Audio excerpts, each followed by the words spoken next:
Algumas das falas do Nicolas Ferreira nesse ato, né, depois que toda a confusão do raio ali aconteceu, o ato de fato aconteceu e a gente tem aqui na reportagem do UOL algumas falas do Nicolas Ferreira. Ele cobrou a instalação de uma CPMI do INSS e do Banco Master. Disse ele aqui, abre aspas, nós estamos aqui também com um grito de quem não aguenta mais para poder saber e punir quem teve ações criminosas ou o que aconteceu para uma esposa de um ministro do STF ter um contrato de 129 milhões com o Banco Master. Nesse caso aí, ele está se referindo à esposa do ministro Alexandre de Moraes. Aí ele fala, sabe o que é engraçado? Que o povo brasileiro paga altas contas e aí o governo Lula, juntamente com vários outros magistrados, utilizam dos seus recursos para poder desviar da sua finalidade. Enquanto o povo sofre, você vê pessoas como o filho do Lula tendo mesadinha e enchendo o dinheiro do bolso. Nesse caso, ele está se referindo ao Lulinha, né, filho do Lula, que tem menções a ele ali nas investigações do caso INSS. Ele propriamente não é investigado, mas há algumas pessoas que são investigadas e que teriam mencionado um dos filhos do presidente Lula. Mais uma fala aqui, uma aspa aqui do Nicolas Ferreira, se referindo à região Nordeste.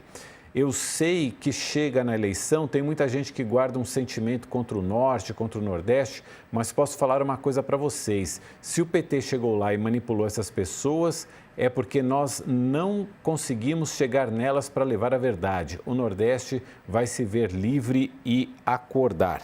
Fábio, queria sua análise também dentro desse panorama que o Murilo analisou para a gente e dentro disso também dessas temáticas abordadas pelo Nicolas Ferreira nesse discurso dele. Eu concordo bastante com a análise do Murilo. Eu só faria um pequeno à parte quanto à reaglutinação. Na verdade, esse movimento começa no final do ano passado com a prisão do Bolsonaro. Basicamente, esse grupo à direita ele se realinha e vamos lembrar, a prisão do Bolsonaro acaba sendo pelo problema na tornozeleira eletrônica, tentativa de rompimento da tornozeleira eletrônica, mas também pela convocação do Flávio do que seria uma grande oração em prol do ex-presidente, mas que não tinha só uma conotação religiosa, seria o primeiro ato político pensando na campanha de 2026. Então, esse movimento ele já vem acontecendo e ele já vem sendo programado desde aquele momento, né?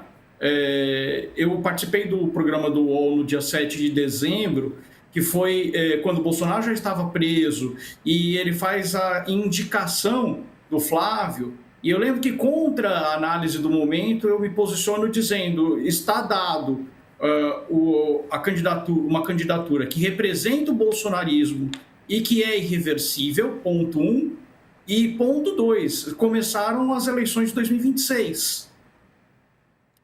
E, basicamente, toda essa atuação do Nicolas tem a ver claramente com as eleições de 2026. Por isso, menções ao Lula, menções ao filho do Lula, menções ao caso do Banco Master, tentando aglutinar todas essas coisas como se fossem uma só. Já a mensagem ao Nordeste, e aí é interessante notar, eu acredito que ela tem um duplo significado. É uma mensagem para tentar atrair os eleitores dos diferentes estados que compõem o Nordeste, ao mesmo tempo em que sinaliza para a base o seguinte: não façamos discursos que possam refletir negativamente em termos de votos. Uhum. E, por fim, eu destacaria um ponto importante, complementando também o que o Murilo falou. De fato, a esquerda tem problema em rejuvenescimento. Quando a gente for discutir aqui a reconstituição que o Lula está tentando fazer no Sudeste, ela passa por nomes septagenários, ou pelo resgate de figuras muito antigas, muito clássicas. E em termos de manifestação popular, a própria enfrentamento à PEC da blindagem foi capitaneada por artistas que são tipicamente de esquerda, mas todos eles 65 mais. Então não tem esse rejuvenescimento.